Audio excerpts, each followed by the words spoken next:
Hello, everyone. I'm delighted to be here to welcome you to the Timms Center on this wonderful evening in April.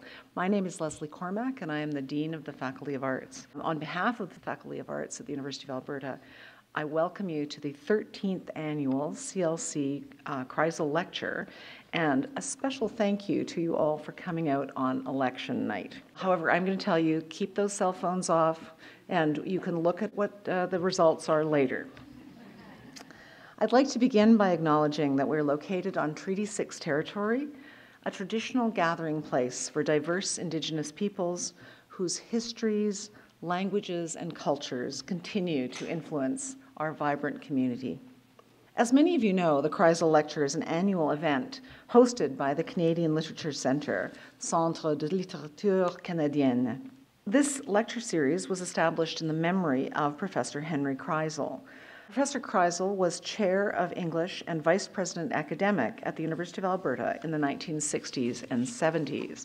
I always have to also say that he taught my mother English in the 1940s. Austrian-born and Jewish, Professor Kreisel was interned in Canada during the Second World War.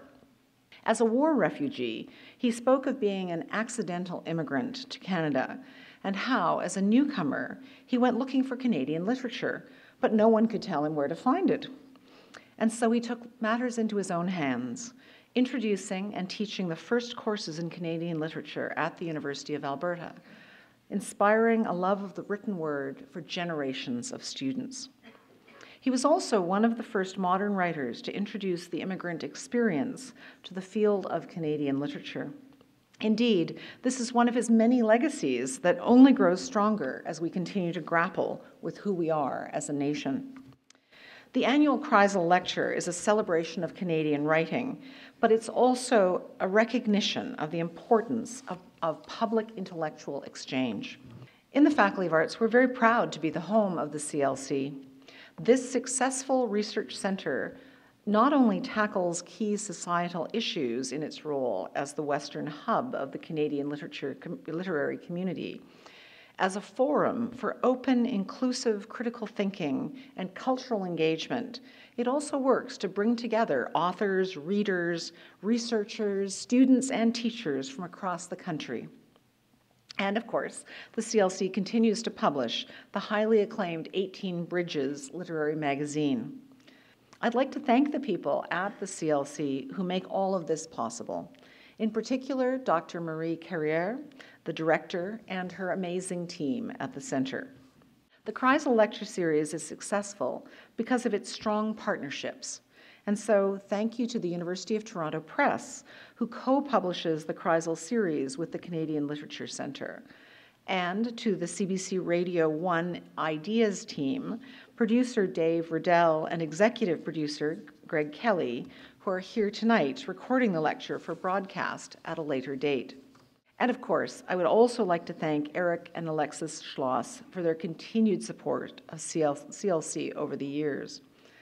In addition to donating more than 40,000 books to the University of Alberta libraries, and yet I understand he still has books in his house, and supporting annual lectureships in human rights and the Holocaust, the Schlosses established the Canadian Literature Centre in the Faculty of Arts in 2006, the only national bilingual literature center in Canada.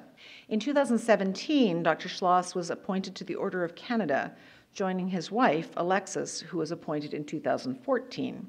They are here in attendance tonight, so thank you to the Schlosses.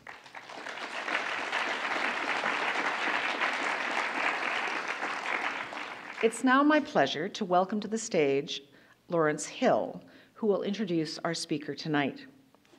A celebrated writer of both fiction and nonfiction, Lawrence Hill is the author, as undoubtedly you all know, of the Book of Negroes, which met with resounding international success and has won multiple awards, including both the English and the French language Canada Reads competition. He's also the author of The Illegal, published in 2015, and Blood, the Stuff of Life, the book version of his 2014 CBC Massey lecture series. He's a professor of creative writing at the University of Guelph and has been an honorary board member of the CLC since 2012. That same year, he delivered the Kreisel Lecture, published under the title, "Dear Sir, I intend to burn your book, An Anatomy of Book Burning." He has received 5 honorary doctorates from Canadian universities, and in 2015, he received the Governor-General's History Award, was appointed to the Order of Canada, and was inducted into Canada's Walk of Fame. But before I go, just a reminder that there will be a book sale and author signing, as well as a reception following this lecture. So do make sure that you stay and enjoy that. So right now, please join me in welcoming to the stage Lawrence Hill.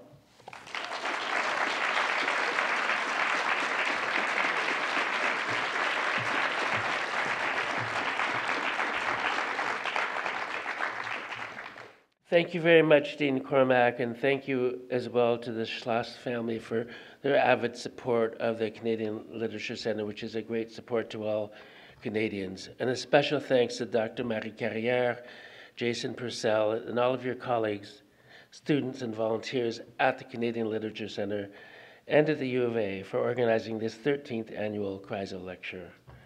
Canadian Literature Centre does a tremendous job spreading the news and initiating conversations and organizing lectures by and about Canadian writers. At a time when book review pages are shrinking and it is increasingly difficult for writers to capture and hold public attention, the CLC is a major force for good in this country. Canadians know of and appreciate your work from coast to coast to coast, and many folks overseas do too. Thank you, Dionne Brand, for agreeing to deliver tonight's Kreisel Lecture. It's my great honor to introduce you. Dionne has been a friend of mine for more than 20 years. We're also colleagues as professors in the School of English and Theatre Studies at the University of Guelph in Ontario. I've just come from listening to a wonderful lecture by Dr. Camille van der Marel, an instructor in the U of A English department, about Dionne's body of work. It's hard to enumerate all the ways that Dionne Brand influences and enriches Canada and the world. She wears many hats: poet, novelist, essayist, editor, mentor, teacher, and activist. Dionne wears all of these hats stylishly and with influence and engagement, and as such, she is read, followed, admired, and beloved by so many readers, thinkers, citizens, students, critics, editors, and others here and abroad. In the way that Dionne has come to be here in a place of residence that was not her first, she bears an interesting resemblance to the man after whom this lecture is named. And as you just heard, Henry Kreisel came to Canada too as a kind of immigrant, and I'll step back into that in a minute. But as an immigrant from Trinidad and Tobago, Dionne Brand came to Canada at the age of 17. Henry Kreisel, as you just heard, was an Austrian-born Jew who fled his homeland for England in 1938. Shortly after taking refuge in England, he was interned there as an enemy alien during World War II. Then, when he was just 18, he was transferred, against his will and without his consent, to Canada. Here in this country, he was detained for 18 months in internment camps in New Brunswick and Quebec. After the war, when he regained his freedom, he remained in Canada. He studied at the University of Toronto, as did Dionne Brand, and began teaching English literature, as you've heard, at the University of Alberta. He was an inspiring and beloved teacher and administrator, and also wrote 2 novels, a collection of short stories, and autobiographical materials.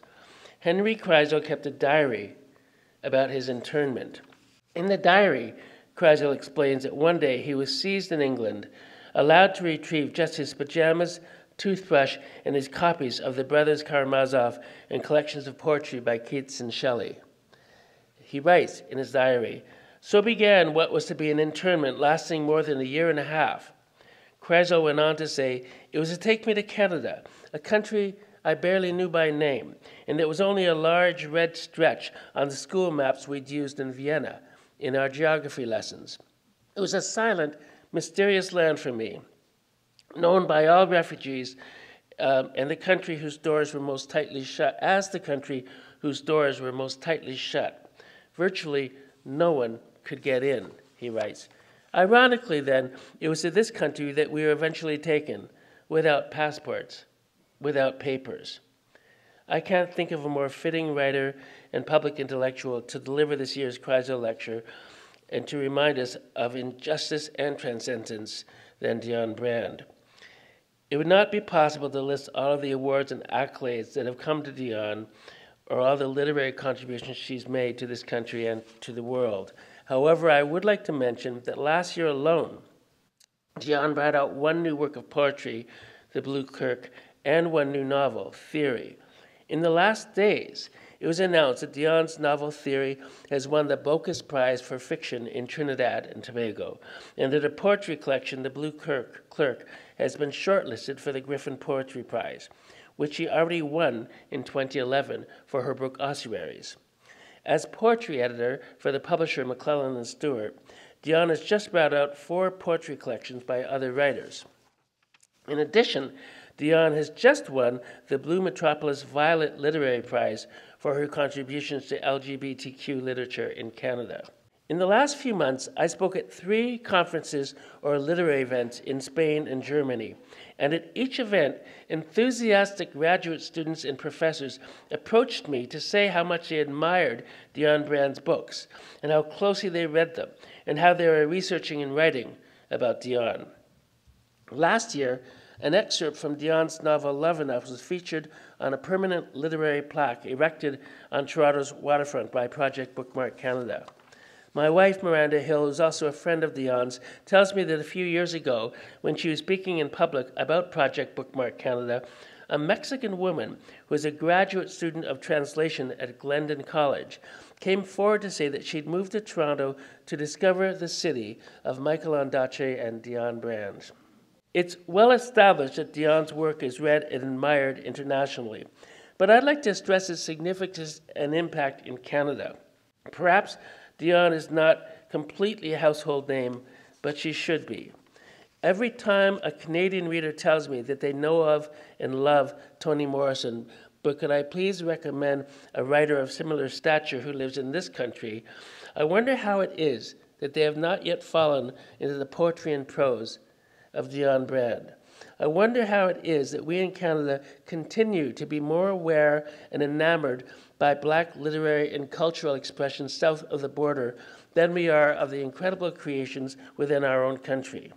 Still, Dionne's reputation leaps ahead month by month and year by year. There is not a journalist, book critic, publisher, literary agent, CanLit professor, serious student, or close reader of Canadian literature who does not know of the work and the gravitas of Dionne Brand.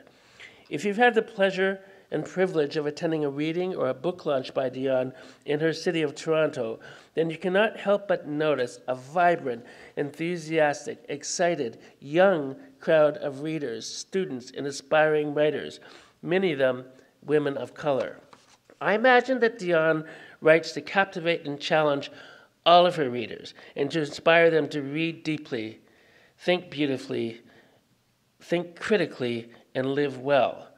However, I also suspect that Dionne, who lives with a profound personal awareness of the barriers, discrimination, racism, and sexism, and powerlessness experienced by Black writers, Black women, people of color, and members of the LGBTQ2 communities, must feel an especially intense satisfaction as a writer, mentor, editor, and teacher to support and encourage and inspire many people in Canada. Yesterday, some of Dionne's former undergraduate students at the University of Guelph wrote to me to speak about what a magnificent inspiration she was to them in their classrooms. Dara Poisner, now an MA student, wrote of the careful, detailed, and nuanced consideration Dionne gives to her students' writing during her workshop. Mackenzie Zadakis, another MA student, wrote, "Dionne does not offer false praise.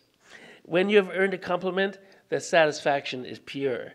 Dionne is frank but nurturing, which is not always the case with an author of her stature.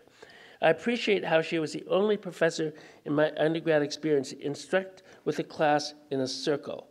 And she goes on about how inspiring it was to have Dionne Brand as a teacher. I've also just heard today from Lynn Henry, publishing director at Knopf Canada, a publisher of Dionne Brand's work and one of Dionne's editing colleagues at Penguin Random House. I'd like to share just a little bit of what Lynn Henry had to say to me today about Dionne. Lynn writes, "One personal thing I know about Dionne, she loves beautiful fountain pens and quality ink, and always carries one or two of her favorites with her, for her own writing and also for signing, often a deep purple color. As a very moving thank you to me and to the MSN publisher Jared Bland on the joint publication of her novel Theory in Poetry, The Blue Clerk, she presented both of us with Faber-Castell fountain pens. This, of course, is one of many signs of her generosity." Lynn Henry goes on to say, "It's worth noting that not only did Dionne publish 2 extraordinary books in 2 different genres last year, she also edited an excellent anthology of work by emerging writers, pulled together a wonderful list of 4 poetry books, and delivered a lengthy keynote lecture in Toronto and another in Paris. When you add that to her work as professor, you begin to suspect that Dionne is superhuman. At the same time," Lynn wrote, "she does all this so seemingly effortlessly and with such ease and grace and wit. It'd be easy to overlook exactly how much she does, and more than that, how much she affects the lives of so many people as writer, mentor, educator, inspiration, and friend." We are lucky to have Dionne Brand with us in the world, in Canada, and here tonight at the Kreisel Lecture. Dionne stirs and challenges us with her words. She's one of the most influential and beloved forces in our culture. She's a great one with words, and those who fall into her poetry and novels know what it feels like to slide under the spell of an artist who has spent a lifetime developing and perfecting her craft. When we read Dionne Brand and hear her speak, we encounter her soul, insistent, truth-telling, unflinching, unafraid, and always reminding us that our own humanity is a work in progress. Please welcome Dionne Brand.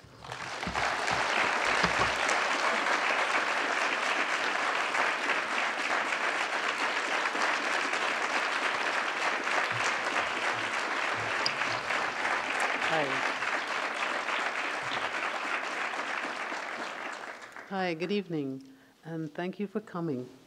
I want to thank Larry for that wonderful introduction. He is a friend and a brother in the house of words and world making, and I appreciate his company.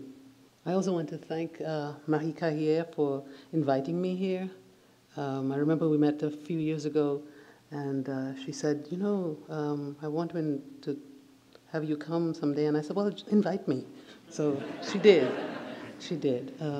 I want to thank the Dean, Leslie Cormack, for her generosity, and also Jason Purcell for his patience with me. Apologies for the late replies and the silences.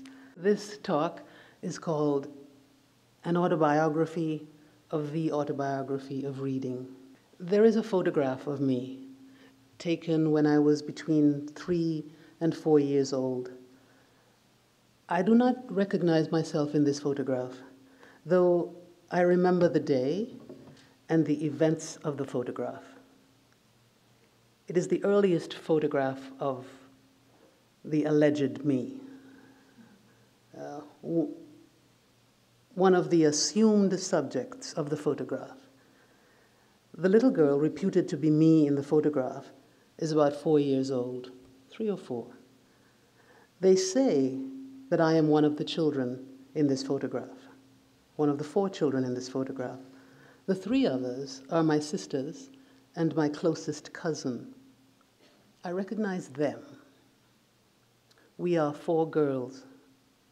We are taking a photograph to send to England to my mother and her younger sister, who are in England becoming nurses.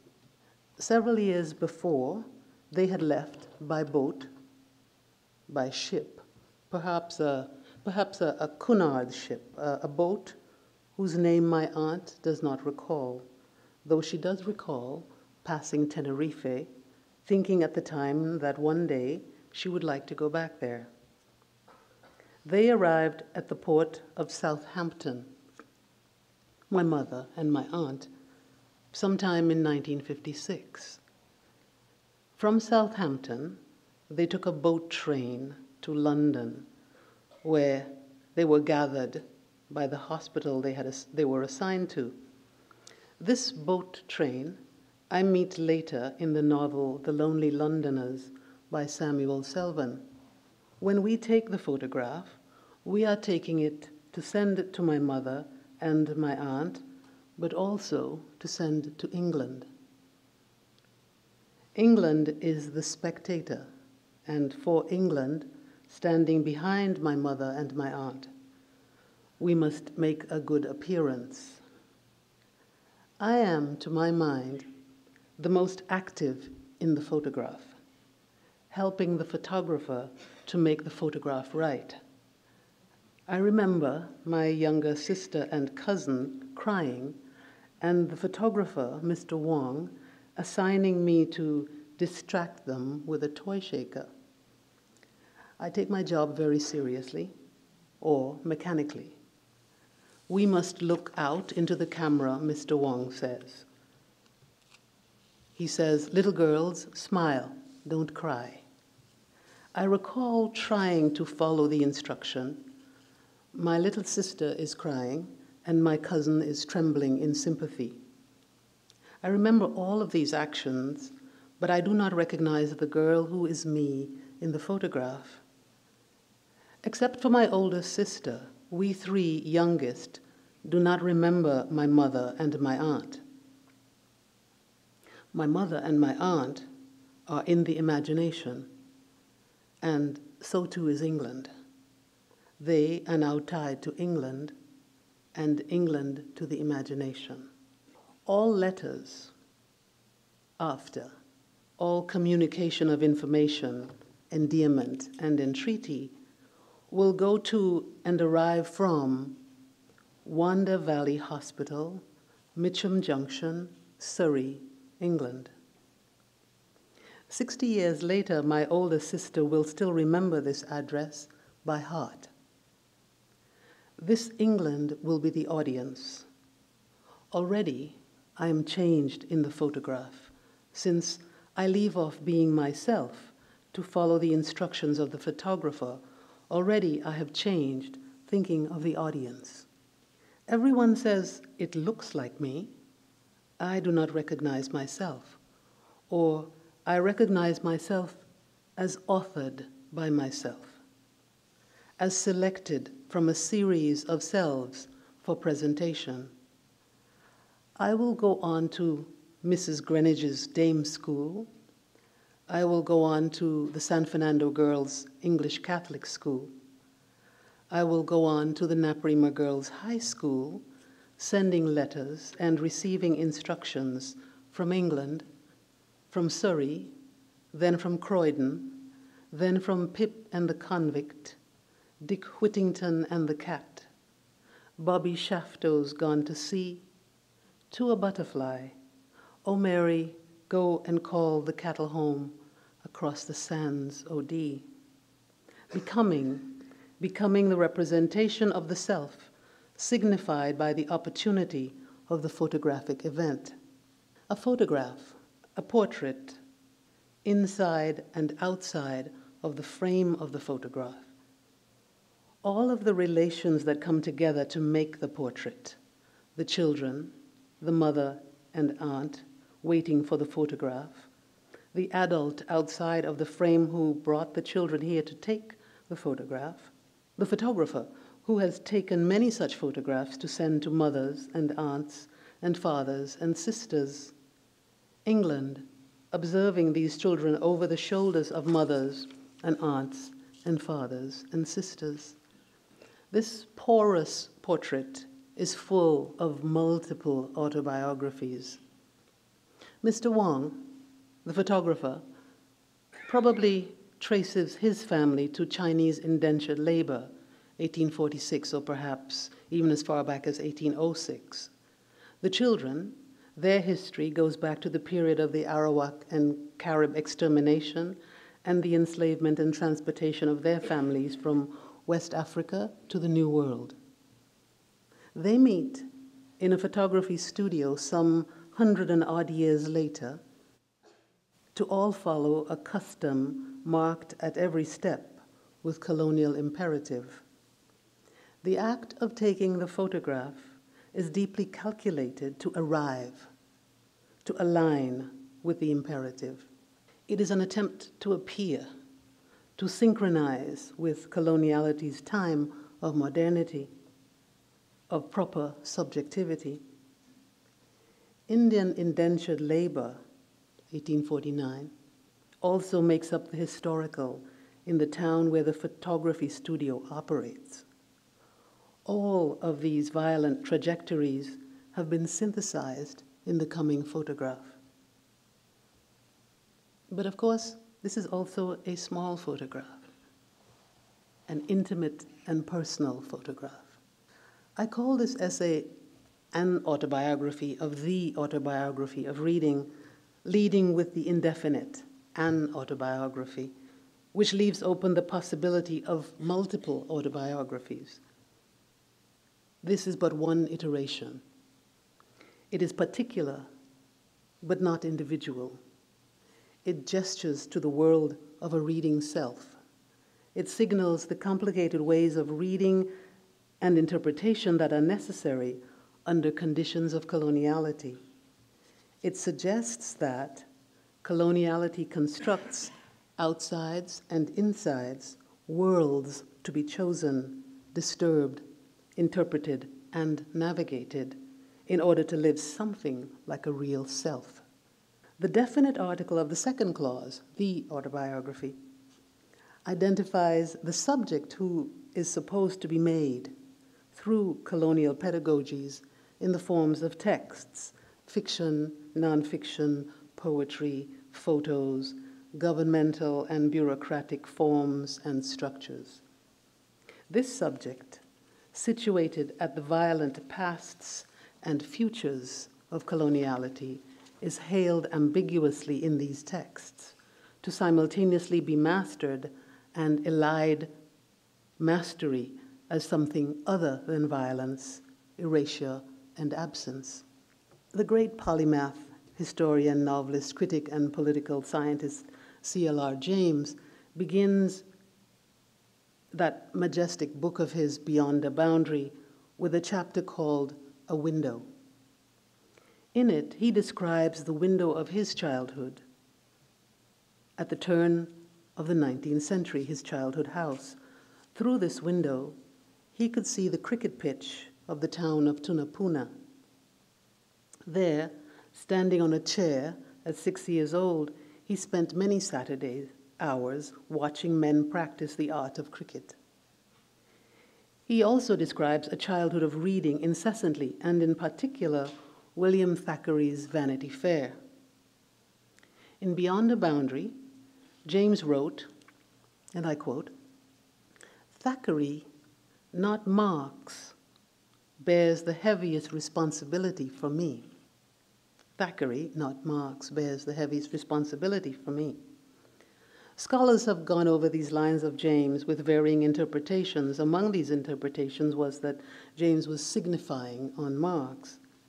But if one reads the sentences carefully, the sentences before that one might approximate a truer answer. And I quote from Beyond a Boundary. Do you know this text, Beyond a Boundary? Yes? And this is from Beyond a Boundary on Thackeray. "I laughed without satiety at Thackeray's constant jokes and sneers and jibes at the aristocracy and at people in high places." Here, James credits Thackeray for exposing the hypocrisy of the 19th century British aristocracy. James is responding with the alternate knowledge of a man historically on the other side of this aristocracy. James continues, "But the things I did not notice and took for granted were more enduring: the British reticence, the British self-discipline, the stiff lips, upper and lower. When Major Dobbin returns from India and he and Amelia greet each other, Thackeray asks, why did Dobbin not speak? George Osborne writes a cold, stiff letter to his estranged father before going into battle, but he places a kiss on the envelope, which Thackeray notes that his father did not see, unquote. Here James points to the British mores promulgated at the time, mores that were to become tropes in the national consciousness, tropes of uprightness, the stiff upper lip, heroism, the gentlemanly loser. Tropes which James was inculcated in despite their glaring contradictions. Then James gestures to colonial teaching practices in the colonized world. He says, not only the English masters, but Englishmen in their relation to games in the colonies held tightly to the code as example and as a mark of differentiation.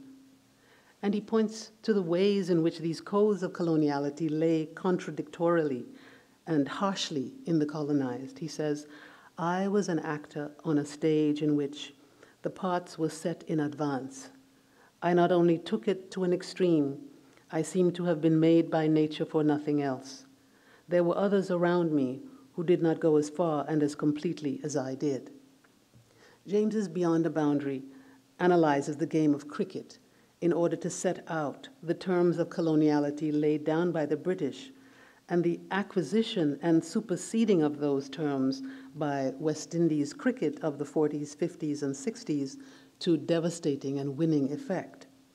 He continues, to the West Indies, the cricket ethic has shaped not only the cricketers, but social life as a whole. It is an understatement. There is a whole generation of us, and perhaps two generations, who have been formed by it, not only in social attitudes, but in our most intimate personal lives. In fact, there more than anywhere else. The social attitudes we could to some degree alter if we wished. For the inner self, the die was cast.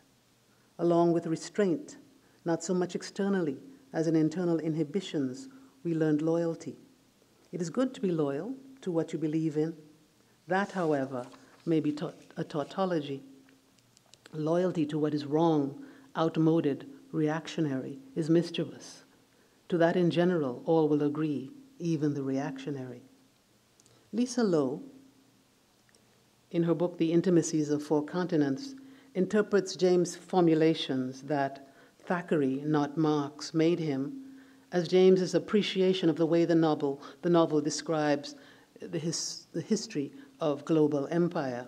She says, literature and culture mediated these early 19th century world conditions, not by literally reflecting them in fixed, transparent fashion, but rather by thematizing the manners in which imperial culture simultaneously recognized yet suppressed the emergent contradictions of the era. Literature mediates these asymmetries of dominant, residual, and emergent forces. Perhaps Thackeray, not Marx, made me too. Made and unmade. But perhaps more importantly, James made me.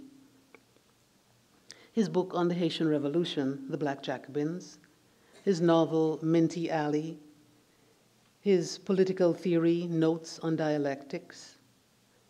And when I read those lines of James in Beyond a Boundary, the elegant work on cricket and literature and politics, they took me back to my own childhood and first reading of Vanity Fair.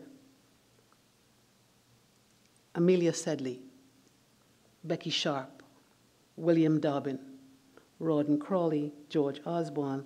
Like James, I read Vanity Fair first at a young age, perhaps 12, and then in my 20s in a 19th century literature class at the University of Toronto.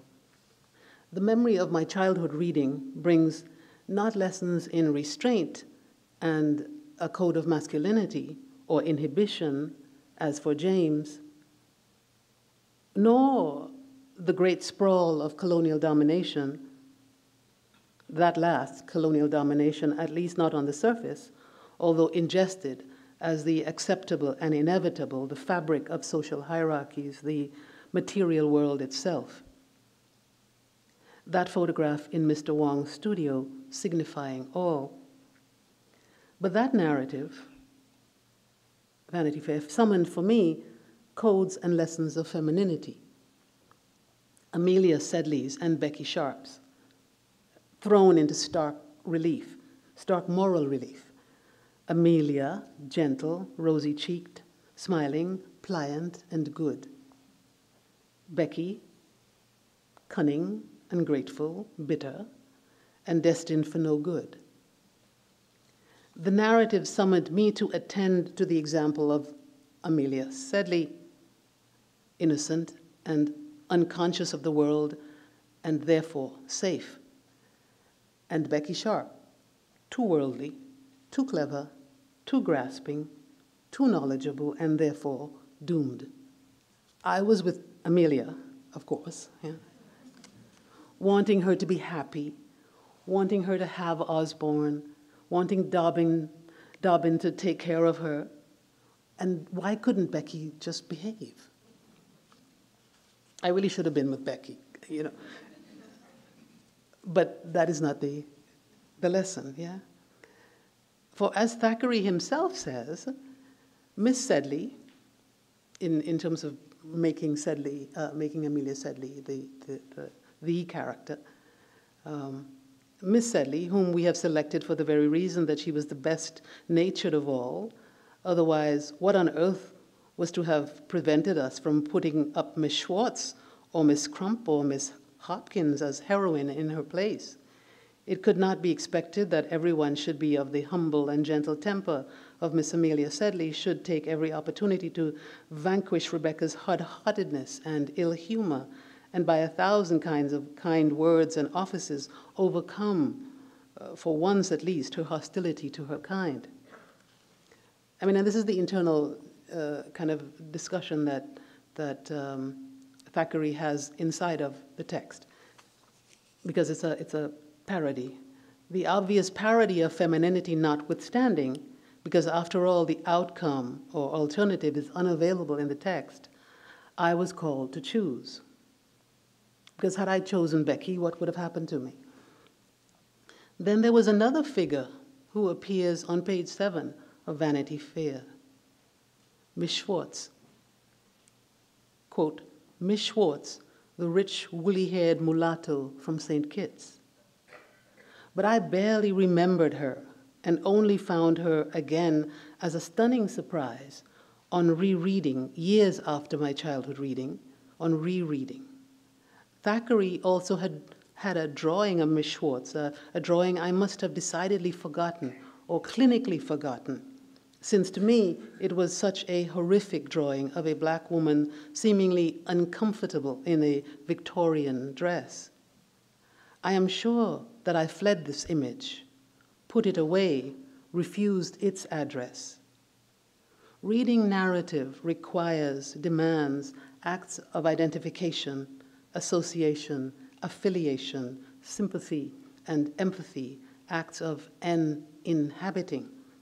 And while James associated with and inhabited the faithful, loyal, and restrained Dobbin, the heroic George Osborne, I inhabited the good, kind, gentle, somewhat insipid Amelia.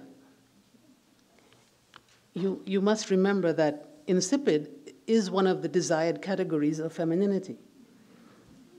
So I was just attending to what I was supposed to attend to. The geopolitics of empire had already prepared me for this identification, as it had prepared James. The goods, information, the structures of bureaucracy, the physical colonial layout of place, attenuating location, the systems of education in schools, language, manners, the hierarchies were already set out, and therefore so were the ambitions. Or at least I, or the reader approximately, was invited to inhabit Amelia by the mere presentation of her as innocence and goodness, silence, inaction, and vapidity as character in the text. But how did I miss Miss Schwartz? Why did I not enter Miss Schwartz? Yes, she was not the main protagonist. But why did I forget Miss Schwartz? And why, on several readings, was Miss Schwartz always a surprise to me? a shock that took me away from, that disturbed the narrative, and that threatened to impede. And how? How did I miss, on the very first page of Vanity Fair, another figure? How did I read right by him? He was, after all, the furniture, the opening mechanism for transporting all of Thackeray's text. And of course, Vanity Fair is a parody, a critique of aristocratic Britain during this phase of imperialism. But in a critique and parody, blackness is doubly parodied, because blackness is parody. So how did I miss Sambo on the first page? What slippage of interpretation accomplished that? Why did I notice him only with dismayed recognition after years of decompression out of the imperialist aesthetic? Did I miss him or take him and Miss Schwartz for granted? Did I swallow them as the indigestible but necessary meal of coloniality on the way, nevertheless, to occupying and identifying with the colonial? Here is Sambo on the first page. I'm just assuming you all read Vanity Fair, okay? All right. While the present century was in its teens, and on one sunshiny morning in June, there drove up to the great iron gate of Miss Pinkerton's Academy for Young Ladies on Chiswick Mall a large family coach with 2 fat horses in blazing harness, driven by a fat coachman in a 3-cornered hat and wig at the rate of 4 miles an hour. A black servant who reposed on the box beside the fat coachman uncurled his bandy legs as soon as the equipage drew up, opposite Miss Pinkerton's shining brass plate. And as he pulled, "It is Mrs. Sedley's coach, sister," said Miss Jemima. "Sambo, the black servant, has just rung the bell, and the coachman has a new red waistcoat." First page. How did I, on first reading, miss them? Page 1 and page 7. Or did I? Did I miss them? Miss Schwartz is mentioned 36 times in the text. Her wealth as the daughter of a planter whom we are told is Jewish. That wealth does see her married to aristocracy, eventually. And throughout, Thackeray makes great play of her without suggesting one particular quality of her we must make play of, leaving us to arrive as if on our own at race as the laughable quality. And let me be clear, I am and I am not talking about Thackeray's narrative schema, but I am certainly talking about our reading and writing practices, or reading and writing as practices located within the ways we live and imagine ourselves in the world. Thackeray, after all, is writing this text in 1847. He is aware of his time. He refers to the avarice of the aristocracy without condemning or addressing slavery, the slave trade, the exploitation of India and China. These events all appear without censure. The mores of the British aristocracy are his main concerns, not colonial exploitation. So that lays like a bit of furniture in the text. Yeah? And the novel is a scathing indictment of those mores. But nowhere does it indict what that wealth is built on. Thackeray was born in India. His father, secretary of the East India Company. Everyone then, meaning individuals and corporations, had their hand in slavery and colonial exploitation, just as today they have their hands in oil or minerals or electronics as they destroy the earth on which we live, the oceans, the air, and say it is about jobs and our livelihoods. So I am thinking about what sits in narrative as a result of the genesis, the action, and the long duration of certain regimes in our material lives, certain relations of power, so as to make invisible or ordinary or a given, those power relations. And I'm thinking about how those power relations are embedded in narrative. James would have seen this, as I did later. The aristocracy flush with money, their fortunes flowing. It's the time of the Napoleonic Wars. And those wars' deep effects on control of territory in the New World. Colonial conquest embedded in the book without any of the actors from those places speaking, only appearing as fixed. The action of Vanity Fair takes place during British slavery. The writing of the novel takes place shortly after abolition. Slavery is never mentioned in the text, but virtue, modesty, goodness, religion, and God are. So there is a society then there proceeding as if these things are divisible from enslavement. Conquest gives the narrative its velocity and moral reasoning, but it is the welfare of the conquerors that is at stake and that we are invested in as we read. Parody never undermines them. For me, of course, the whole novel is immersed in slavery. Thackeray may be talking about the superficiality of class and gender, but for me, it is a glassy surface, a mirrored surface one is called to inhabit, and yet underneath is the pedagogy of colony.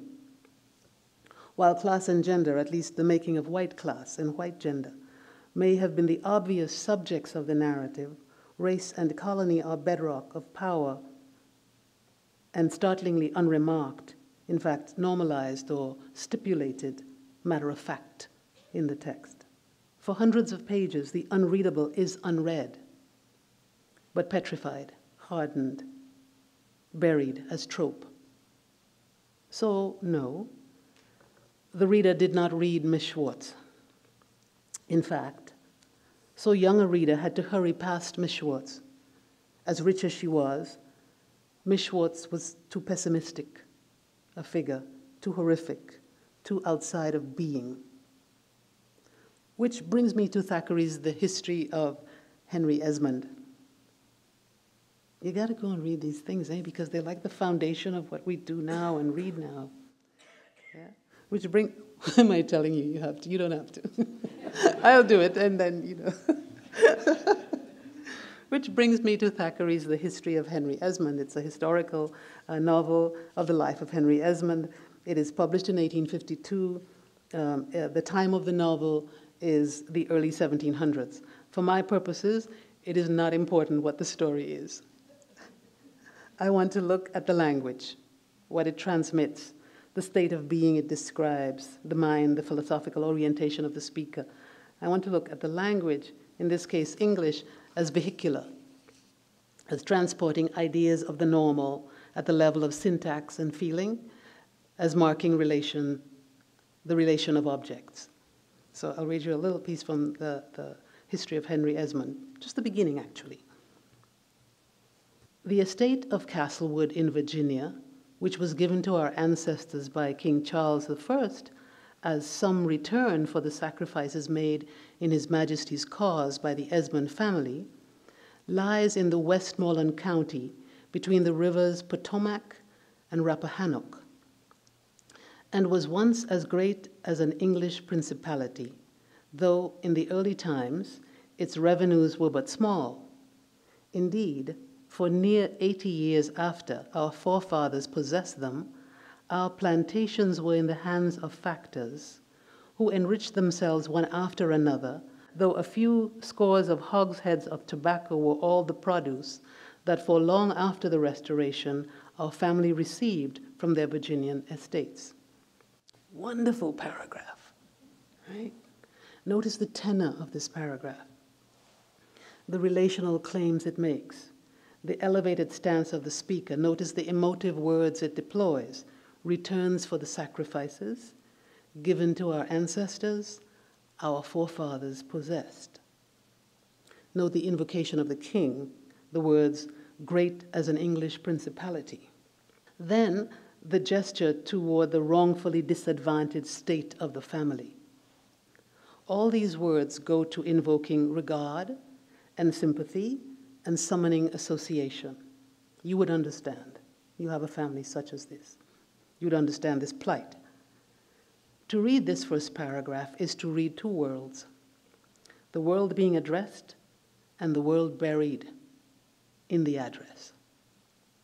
So let us look at other words in the text, their deployment and their effects. Potomac and Rappahannock, our plantations, factors, hogsheads of tobacco. This language is one of objects relating to the inanimate. Yeah?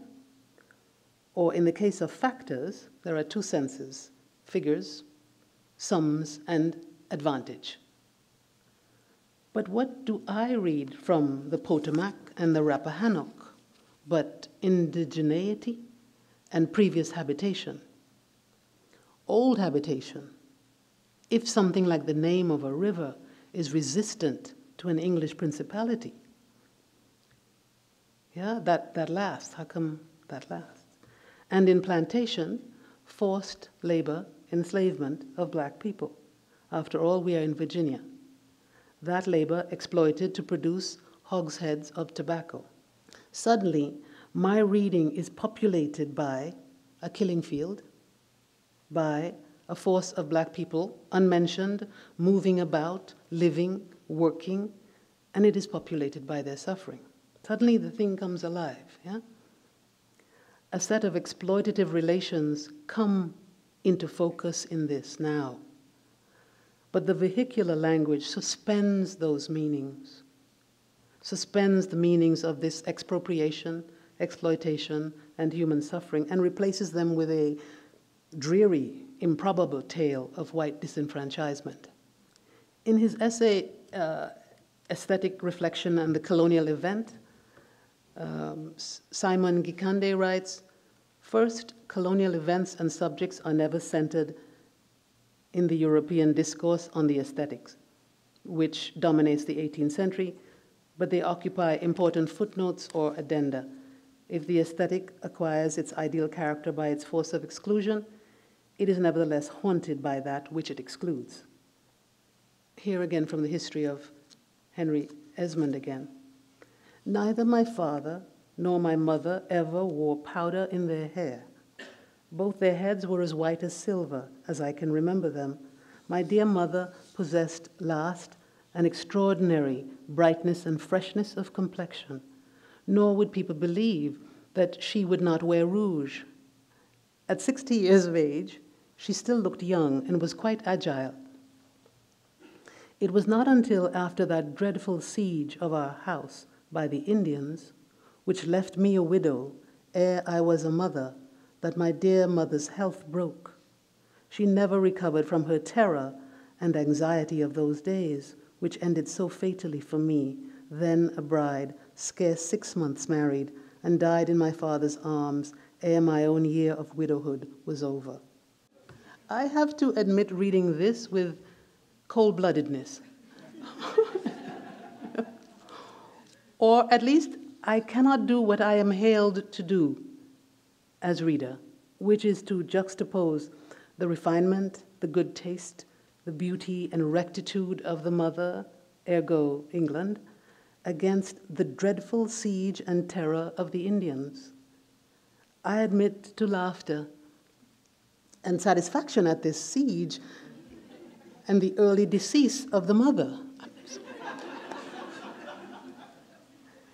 That I have to say I have to admit and call myself cold-blooded. And I admit to laughter as if it isn't warranted, speaks to the presumption that the vehicular language has transported the pathos to the correct subject, and that I am that reading subject who must respond to the material transported, namely identification with the protagonist and some moral tenet, really dubious, or some aesthetic appreciation. I'll continue. I'll regale you some more with Akari, with this text. This one will kill you. Though I never heard my father use a rough word, 'twas extraordinary with how much awe his people regarded him. And the servants of our plantation, both those assigned from England and the purchased Negroes obeyed him with an eagerness such as the most severe taskmasters round about us could never get from their people. He was never familiar, though perfectly simple and natural. He was the same with the meanest man as with the greatest, and as courteous with a black slave girl as to the governor's wife. His courtesy was not put on like a Sunday suit. They say he liked to be first in his company, but what company was there in which he would not be first? He had a perfect grace and majesty of deportment such as I have never seen in this country. To reiterate Gikande, the aesthetic can never be sutured against or cauterized from the colonial event. But even more so, I propose that the colonial event is aesthetic, is the aesthetic. That the pleasures, the tastes, the manners include the juxtaposition. What is pleasing, what is in beautiful form is the violence. It is a possession, not unpleasant or ugly. It is a desired and valued commodity of an elevated mind, a good character. The virtues espoused cannot be separate from the moments of their production and description. I don't have to point out the absurdity of the purchased Negroes obeying him with eagerness, just because Esmond was good and courteous and humble and of perfect grace and possessing majesty of deportment, really. But I want to point out how we are being hailed to enter the fantasy of relations, the regularization of the hierarchy. There was an enormous production of this type of fiction, fantasy, all of it sent around the English-speaking world, producing not only the way to live, but also the ways to imagine and the ways to write. In her essay, Novel and History, Plot and Plantation, Sylvia Wynter writes, "We," by which she means us, New World societies, "we are all, without exception, still enchanted, imprisoned, deformed, and schizophrenic in its bewitched reality." I spent the first 17 years of my life consuming this literature, passing through its sentences, absorbing its form, its structure, and its aesthetic, coming to know its rules of character, landscape, dialogue, etc., or being thralled to this narratively constituted imaginary, repeated and reinforced, politically, socially, rewritten in every novel, either as embedded or as dug up to examine difference of those outside the narrative. And if blackness is one of the categories of this narrative schema, then it appears as immutable. This narratively constituted imaginary is a code that considers itself ever-changing, but is in fact ever elaborating itself, reconstituting the same materials in which it is primary, from which, if you are this reader, it deals out violence as empathy, violence as love, violence as the daily enactment of itself. Code and algorithms, after all, are not neutral or value-free. They are embedded in and constitutive of and also produce sets of political and social relations, and of course, literary ones. What is it then to adopt or be indoctrinated into these narrative structures, those ideas of the subject, to come to know those ideas as your own, when you are negated in those ideas? You are, in a sense, the intravenous being, the being administered into being through the idea of the universal that is at the same time self-negating. The first strategy of counteracting the toxicity of colonial narrative may be the counter-narrative. I tried to practice a version of this in my 1988 short story, At the Lisbon Plate, when, finding no name for the murdered man in Camus' L'Étranger, I tried to imagine his day, his life before, and when he encounters the colonial anxiety of Camus' Meursault, a colonial anxiety whose elaboration is the death of the man on the beach. How Camus unnames the victim and is unable or unwilling to fill out his life or hear his voice. And so, in a brief few paragraphs, I attempted in my early writing life to fill in the register of existence, since the murdered man's life fell out of the existential rhetorics of this period in French writing, outside of existentialism as I fell outside of colonial subjectivity. Even a grand proposition like that of existentialism cannot contain the existence of the colonized. Ahmed, my story begins, naming the murdered man. Ahmed came to the beach with Usman to get away. He dropped the bicycle, raced Usman to the water.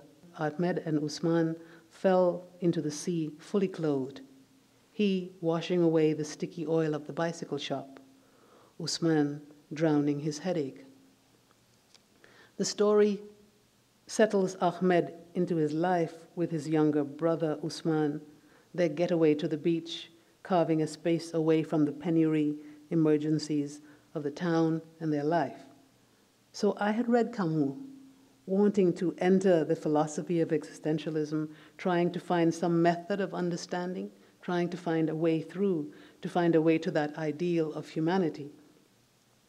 And I found that I had fallen out of the narrative.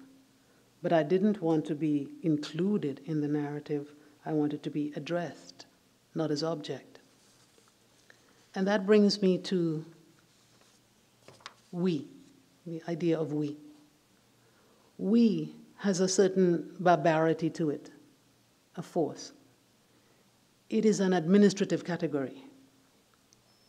Christina Sharp says, quote, as one reads, one always encounters that curious we, that we constituted with no reference to one's own being, a we made impossible by me, unquote. To read is to encounter this we at every juncture, even when the word is not invoked, even in its most benign, well-meaning form. I ingested in those early years of reading the summons and resistance of we, the desire to enter, the impossibility of entering if. Within this narrative schema, what is this reader to be? But nothing, no being, no present, since the reader, whose autobiography is being written, is always present with no past and no future. Since a reader is being written with no character, but inanimate to the extension of the being, the character. I was influenced, of course, by Jean Rhys's Wide Sargasso Sea in doing that counter-narrative of Camus' L'Étranger. It is a counter-narrative, Wide Sargasso Sea, to Charlotte Bronte's Jane Eyre. Rhys's autobiography of reading was similar to this one, I imagine, in some partial way. And probably as an act of correcting the record or animating the inanimate in Bronte's text, Rhys digs up to trouble the narratively constituted imaginary. We're going to go back into the 19th century now. Jane Eyre is a novel, I read it as a novel of submission, confinement and submission, the zones of submission in that novel. All the spaces of the novel are enclosures of female submission. The Reed House, the Lowood Orphanage, Rochester's house. We are all aware of Jane Eyre, correct? See, well-trained, well-trained. These zones of submission and indoctrination to familial tyranny, institutional and religious doctrine, and masculinity. The major ethical event is how Jane will resist these zones of submission. The love plot is the next. Necessary to the form of the 19th century novel is the overcoming of female social dissonance through romantic entanglement. I mean, how else are you going to get out of there, right? The colonial event is hidden in Jane Eyre, which is what Jean Rhys saw, albeit elaborating itself and growling above in the attic at Thornfield Hall. The hidden violence, the hidden plantation, slavery in Jamaica, all hidden. A one-paragraph, quick and summary closure of this event is performed 3/4 of the way through Bronte's novel. You have to wait several hundred pages to find one paragraph. Rhee's reading may have been alert to the hidden woman and the fact that the Colonial could not be sutured by the marriage plot. Above, imprisoned in the attic, is Bertha Mason, and underneath is the gaiety produced by the excesses of the plantation, the violence unmourned yet. Thornfield Hall, filled with guests, running to and fro, is a kind of bizarre, macabre house, if you are this reader. It goes something like this. Everywhere, movement all day long. You could not now traverse the gallery. That's the time when Rochester invites a whole coterie of people down to his house for days and days of partying, yeah? I don't think he would call it partying, but okay. You could not now traverse the gallery, once so hushed, nor enter the front chambers, once so tenantless, without encountering a smart lady's maid or a dandy valet. The kitchen, the butler's pantry, the servants' hall, the entrance hall were equally alive, and the saloons were only left void and still when the blue sky and halcyon sunshine of the genial spring weather called their occupants out into the grounds. While Mr. Rochester and the other gentlemen directed these alterations, the ladies were running up and downstairs, ringing for their maids. Mrs. Fairfax was summoned to give information respecting the resources of the house in shawls, dresses, draperies of any kind, and certain wardrobes of the third story were ransacked. This is when they were going to do a game of charades. But it is a busy, busy bottom floor, right? This luxury produced by the economy of slavery, called, I did not at first notice the excess. I only experienced this abundance as wonderful. You know, the dresses they're describing. Not until later did I experience it as corrupt. The reader who I was saw herself with Jane on the sidelines, but not disapproving.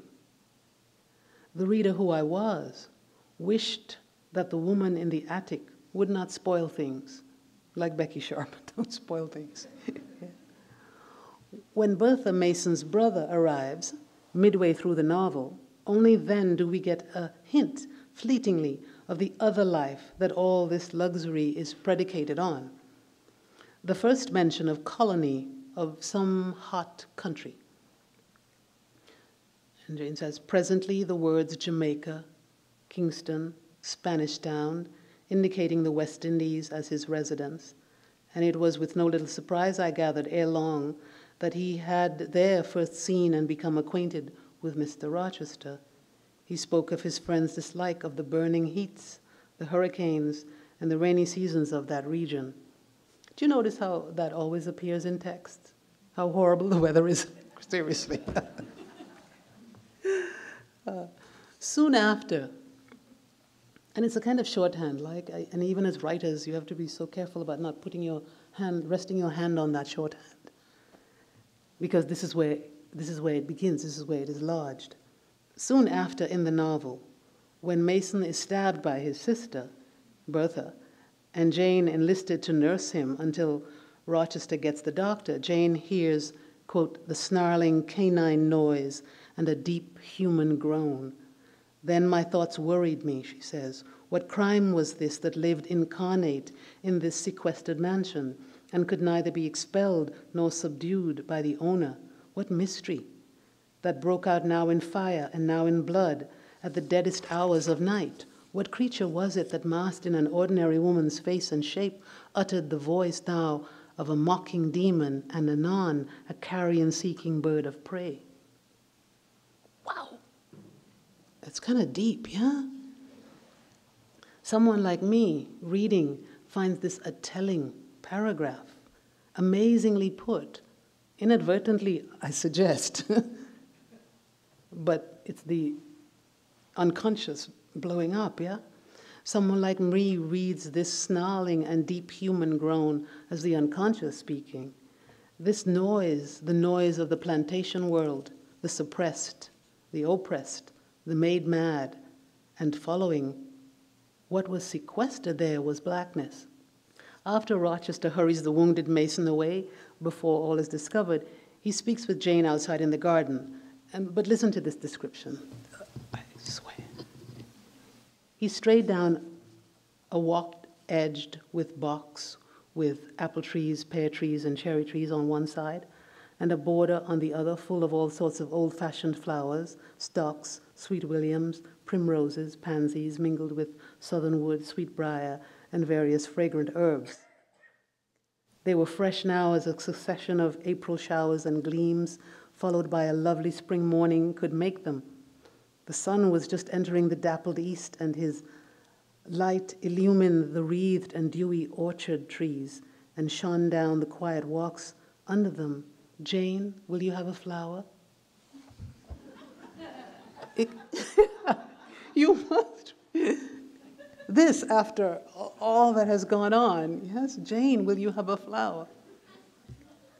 But wonderfully, this English garden, which is outside and is somehow pristine and separate from the horror in the house, and in a sense, the plantation horror, really.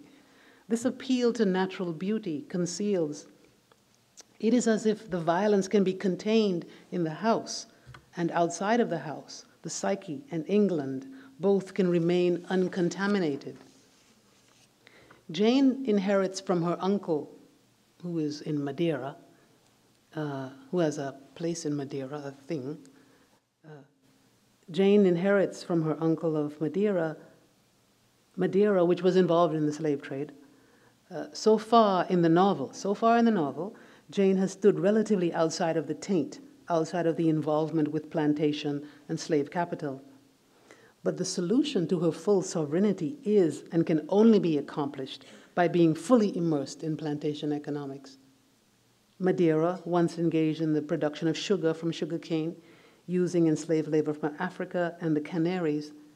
At the time of the novel, and having ended sugar production for want of resources to exploit, they could no longer plant sugar because it required to cut down all the forests. So much forest was being cut down to energize the mills. So for want of resources to exploit, it is now a producer of wine. Same thing, but you know. So Jane's autonomy, her £25,000 per annum inheritance, so generously shared with her three cousins, is acquired through the same system that Rochester acquires his money. This isn't irony, yeah? The contentment that she feels and that we are to feel for her is riven with violence. So the only way that Jane can emerge as autonomous is to engage in the same practices. This reader must write someday about irony, since irony is the lace that fabrics life as she lives it. When Mr. Brocklehurst, who's the head of the orphanage that Jane is sent to when she's 10 or so, 9 or 10, exhorts Miss Temple, who's the head of the orphanage, Lowood Orphanage, "Oh, madam, when you put bread and cheese instead of burnt porridge into these children's mouths, you may indeed feed their vile bodies, but you little think how you starve their immortal souls." It is reminiscent of the doctrine of all my primary school teachers, actually. It strikes me that they may have read and lived by this, and that I may have been one of those children, though not in an orphanage, but yet in the great storeroom of British imperialism. Jean Rhys takes care of Rochester's brief account, and this is just 1 or 2 paragraphs in Jane Eyre, of his involvement with Bertha Mason, whose real name we come to know is Antoinette in Wide Sargasso Sea. Her name changed by Rochester in an act of possession and right to name. In an act of counter-narration, Rhys unnames Rochester. There is no name for the man in Wide Sargasso Sea.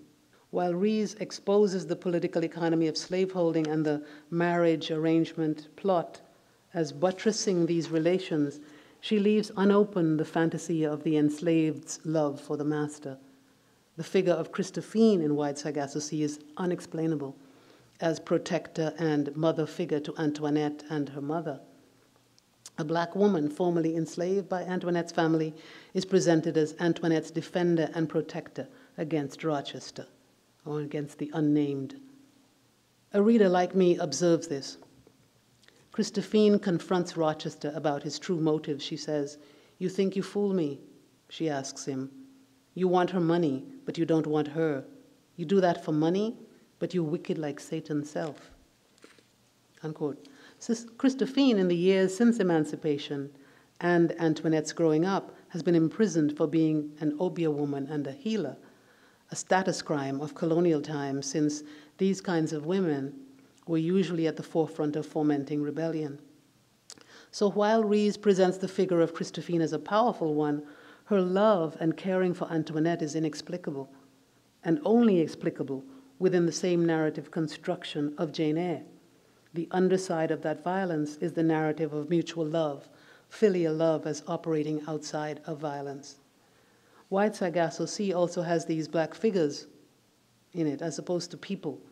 There are figures who populate the text as crowd or townsfolk, whose actions and movements and whisperings are unexplainable, surreptitious, belligerent, without explanation, and therefore purely malevolent. Malevolent as opposed to rebellious or desirous of taking and making freedom. White Sargasso Sea is told in two voices, Antoinette's and Rochester's.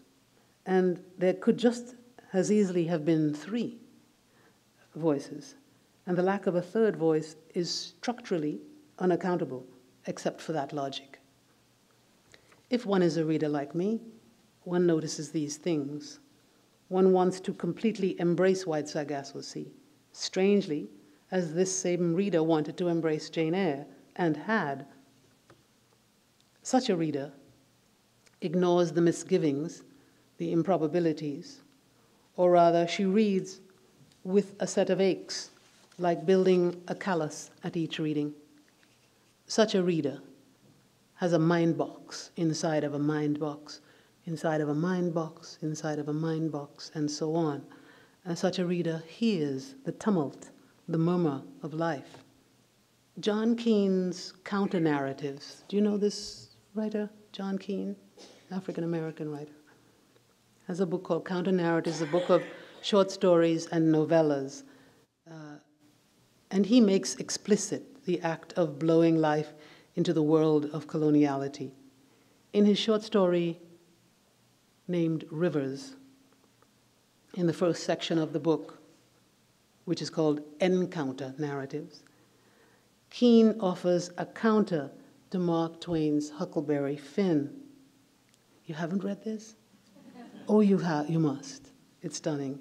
At the center of this story is a man named James Rivers, whom we meet after the Civil War.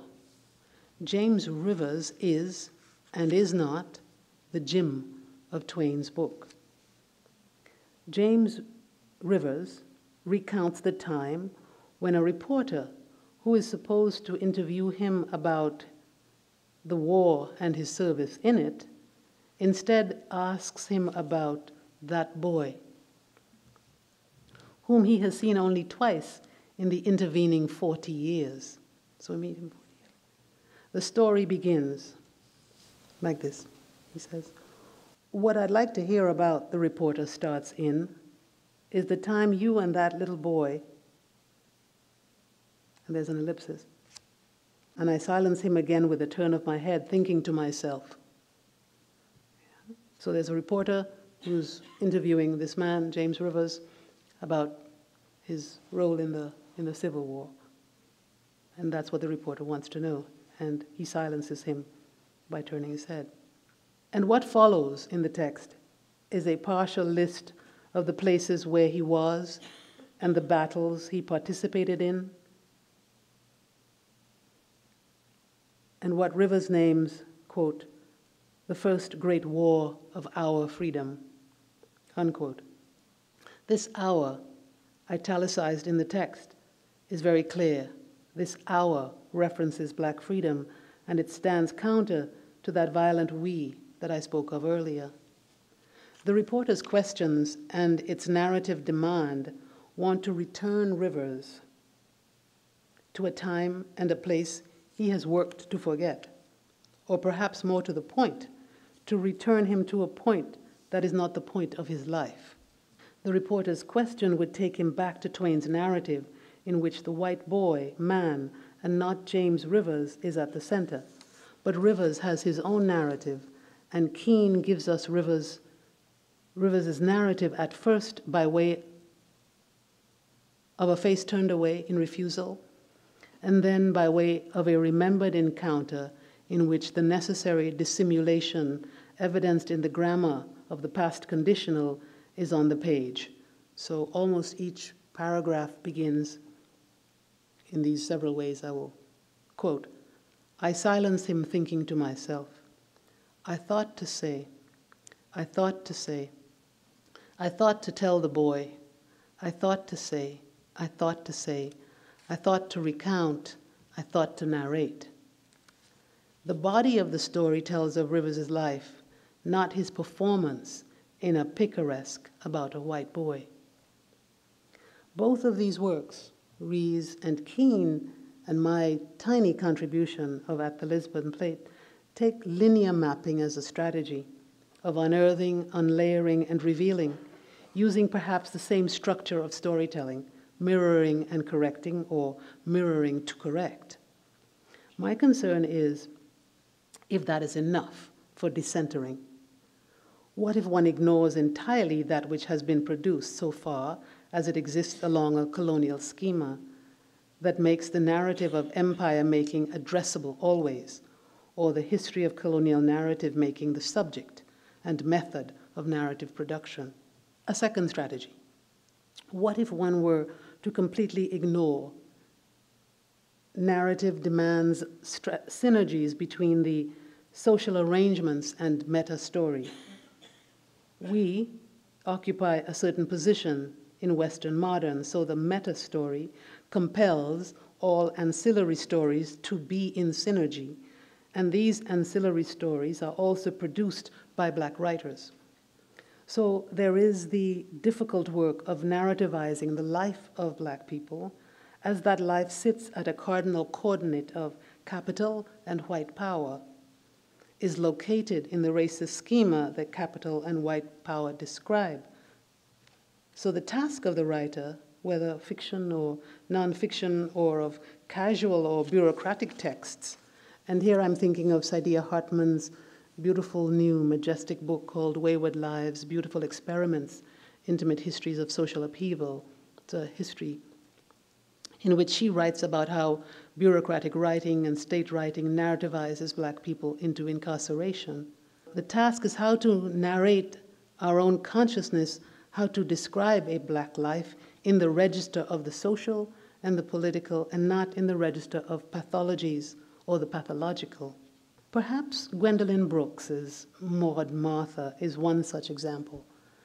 It's the only novel that Gwendolyn Brooks wrote. It's a beautiful novel.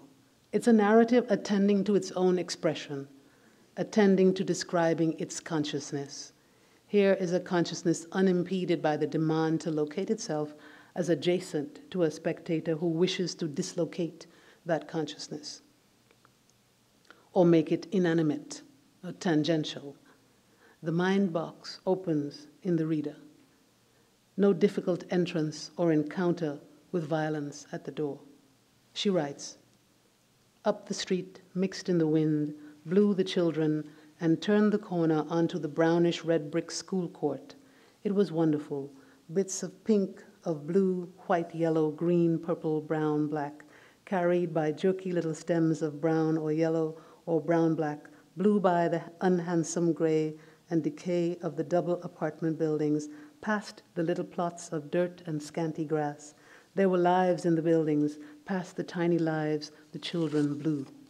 And later she writes, "People have to choose something decently constant to depend on, thought Maud Martha. People must have something to lean on, but the love of a single person was not enough. Not only was personal love itself, however good, a thing that varied from week to week, from second to second, but the parties to it were likely, for example, to die any minute, or otherwise to be parted or destroyed. Could be nature, which had a seed or root or an element, what do you want to call it, of constancy, under all that system of change. Of course, to say system at all implied arrangement and therefore some order of constancy. And she writes, the truth was, if you ever got a good tragedy out of a lifetime, one good ripping tragedy, thorough, unridiculous, bottom scraping, not the issue of human stupidity. You were doing, she thought, very well. You were doing well. Palace of the Peacock, for me, by Wilson Harris, is another narrative that requires no callus, no box, no mind box. For me, it is an origin novel of our hemisphere, in terms of its subject as well as method. It practices what Edouard Glissant calls opacity. The event is the event of the colonial, but all elements, all characters, all of us are present and in flux. In Palace of the Peacock, the I narrator, who is singular, dual, and multiple, writes, in fact, I belong already. Is it a mystery of language and address? I search for words with a sudden terrible rage at the difficulty I experienced. It's an inapprehension of substance, I blurted out. An actual fear, fear of life, fear of the substance of life, fear of the substance of the folk, a cannibal blind fear in oneself. Put it how you like, I cried. It's fear of acknowledging the true substance of life. And somebody, I declared, must demonstrate the unity of being and show, I had grown violent and emphatic, that fear is nothing but a dream and an appearance, even death. I stopped abruptly, unquote. The tale is of a journey into the forests of Guyana with all of the pre- and post-Columbian actors. You are never fully aware of its purpose or its outcome. Kenneth Ramchan, the literary critic, points out that Harris disliked the novel of persuasion and felt that since the medium has been conditioned by previous use and framed by ruling ideology, there has to be an assault upon the medium, including not only the form of the novel, but also the premise about language, that the premises about language that are inscribed in the novel. The girl in the photograph, who is me and is not me, who is and is not the reader, is still making the photograph. Her sisters and her cousin around her are also making their own photographs, despite her earlier assumption that it is she who is most active in the photograph. That is the beauty of a photograph. The succeeding hours outside the photography studio still have not happened. Vanity Fair has not been read. Jane Eyre has not been read. The tensions in the photograph, the set of colonial and other relations that bring all into the studio, may also be arranged toward or in another narrative. The photograph is previous. The aunt may have gone to Tenerife. Tenerife is so vivid in her recollection as a site of beauty and longing. The activity, the haste of the studio, the brown curtain, the flowered floor, the frame which one has to adjust oneself to or refuse something like an autobiography, is only becoming present. But the tension of the frame suggests a small resistance, if not by the girl who is alleged to be me, then to the autobiography of the composing subject. The girl who is supposed to be me is insisting on a photograph, an autobiography of some kind. She does not yet see violence. She is trying to be, to center the girls in the photograph, to find the new medium. Thank you.